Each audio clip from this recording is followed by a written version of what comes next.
Radhe Radhe friend, Radha Krishna के आने वाले एपिसोड में आप देख रहे हैं। लेकिन फ्रेंड्स, अगर अभी तक आपने चैनल को सब्सक्राइब नहीं किया तो चैनल को सब्सक्राइब कर लीजिए। श्री कृष्ण जी जो है अपना विशाल रूप बना लेते हैं और घटोचकर जो है तभी उसको इस बात का ज्ञान होता है कि श्री कृष्ण जी को तो कोई भी समझ में नहीं आता है, समझ नहीं सकता है, इसकी इतनी शक्ति तो किसी के भी नहीं है। उसके बाद जो है वो फिर जो है छोटा वैसे ही हो जाता है। फिर श्री कृष्ण जी भी जो है छोटे हो जाते हैं। जो राधा जी जो है इन सब चीज़ों को देख बहुत खुश होती हैं। उसके बाद जो है वो दोनों लोग धरा पर आ जाते हैं और घटोचकर कहता है कि मुझे माफ़ कर दीजिए, मैं आपको जान नहीं पाया। तो वो कहते हैं कि मुझे जानने को बैठोगे तो कभी भी जान नहीं पाओगे और कभी समझ पे नहीं पाओगे। मैं तो तुम्हें तो वो कहते हैं मुझे माफ़ कर दीजिए। तो श्री कृष्ण जी कहते हैं मैं तो तुम्हें माफ़ कर दूंगा, लेकिन जिनको तुमने बर्फ़ शिला में बंद किया है, क्या वो तुम्हें माफ़ कर पाएंगे? तो उस तभी जो है उनकी बर्फ़ शिला जो है टूट जाती है और भीम जो है उस शिला से बाहर निकल आते हैं।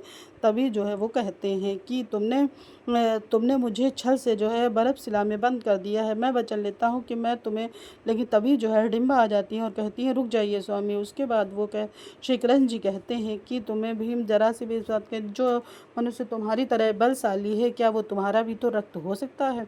वो तुम्हारी तरह, हाँ, ये तुम्हारी पत्नी हिडिंबा और तुम्हारा पुत्र घटोत्कच है।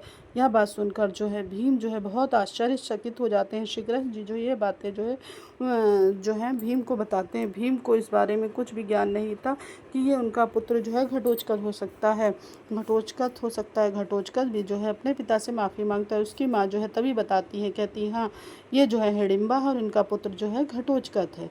तब भीम को इस बात का ज्ञान होता है कि यह मेरा पुत्र है, इसीलिए इतना बलवान और शक्तिशाली है। इसके अंदर भी वही शक्तियाँ हैं जो कि भीम के अंदर है। तभी श्री कृष्ण जी जो है भीम को बताते हैं कि ये तुम्हारा ही रक्त है, इसीलिए जो है तुम्हारे समान बलवान और शक्तिशाली है, जिससे जो कि तुम्हारे साथ ही इसने युद्ध किया। तुमने एक पर क्षण के लिए भी इस बात को नहीं सोचा और नहीं समझा कि ये तुम्हारा रक्त हो सकता है जो कि तुमसे टक्कर ले रहा है और तुम पे बराबर ही प्रहार कर रहा है, जिससे कि तुम जीत नहीं पा रहे हो।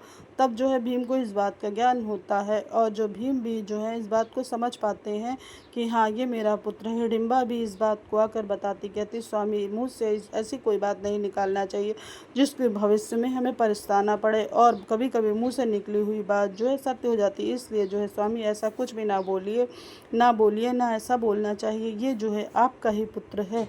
तभी जो है श्री कृष्ण जी जो है भीम को यह बात बताते हैं और इस बात का ज्ञान कराते हैं कि ये भीम तुम्हारा ही पुत्र घटोत्कच और तुम्हारी पत्नी हिडिंबा है। तब जाके भीम को इस बात का